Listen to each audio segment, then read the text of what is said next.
Radical Democrat candidate flaunts her atheism. Tennessee's response is brutal. A Democrat candidate who was running to fill a vacant Tennessee Senate seat openly flaunted her atheism. In response, she got a rude awakening from local residents. Gayle Jordan was once a Southern Baptist. Like so many other Americans, she was probably raised to believe and follow the Christian faith. Apparently, her roots didn't run deep, as she abandoned her faith once her kids started asking tough questions. It seems that, instead of finding those answers, she simply rejected God. Jordan went on to become director of Recovering from Religion, a group that coaches people on leaving their faith. It comes as no surprise that, when she decided to run for office, she joined the Democratic Party. She was up against Shane Reeves, a man who openly professes his faith. The issue of religion became a hot topic for this race. But, how would citizens vote? Does the fact that Jordan holds to radical views on God turn people away? Or are Tennessee residents so progressive that they want a woman who does not believe in God writing their laws? The votes are in, and guess what? The atheist was defeated by Shane Reeves, in an epic landslide. Openly atheist Democrat Gayle Jordan lost a special election on Tuesday to fill a vacant seat in the Tennessee Senate. Republican Shane Reeves won in a landslide, according to unofficial results from the Tennessee Secretary of State.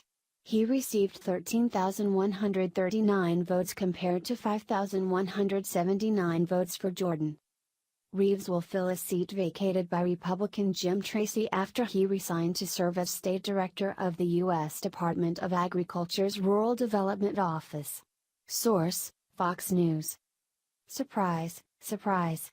Americans don't want atheists running the country. Maybe a candidate like that would have gotten more votes in San Francisco. But Tennessee? Even Democrats would shy away from someone who abandoned their faith in God.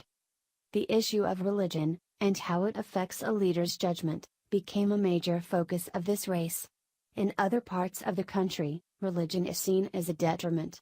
Secular people don't want their leaders making decisions based on their deeply held beliefs. I guess they want godless lawmakers, who lack a basic sense of right and wrong, writing laws that control their lives. But, the fact remains that millions of Americans don't share that sentiment. They believe in God and want their elected officials to reflect their faith and values. People who attack their beliefs are in for a rude awakening. Just ask Joy Behar.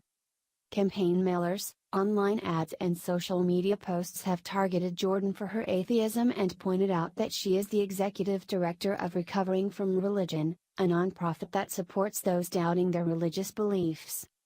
Scott Golden, chairman of the Tennessee Republican Party, issued a statement calling her views extreme and said Jordan works to lead people away from their faith. Lieutenant Governor Randy McNally, Oak Ridge, posted on Facebook and Twitter that he has seen few candidates as dangerous as her.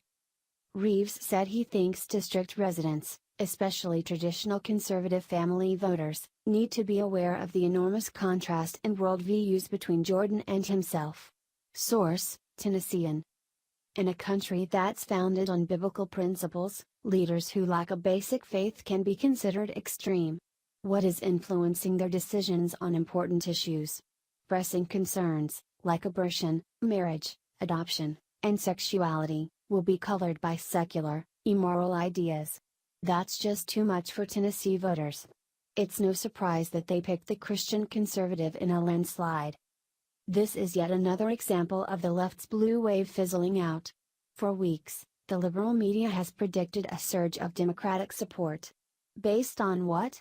Mostly wishful thinking. They assume the people who came out in droves to support President Donald Trump will suddenly turn their back on him. As always, the left is being embarrassed by their dishonesty. Senate Speaker Randy McNally, who previously called Jordan a dangerous candidate, said in a statement Tuesday night that Reeves' win shows that any blue wave will hit a big, red seawall in Tennessee.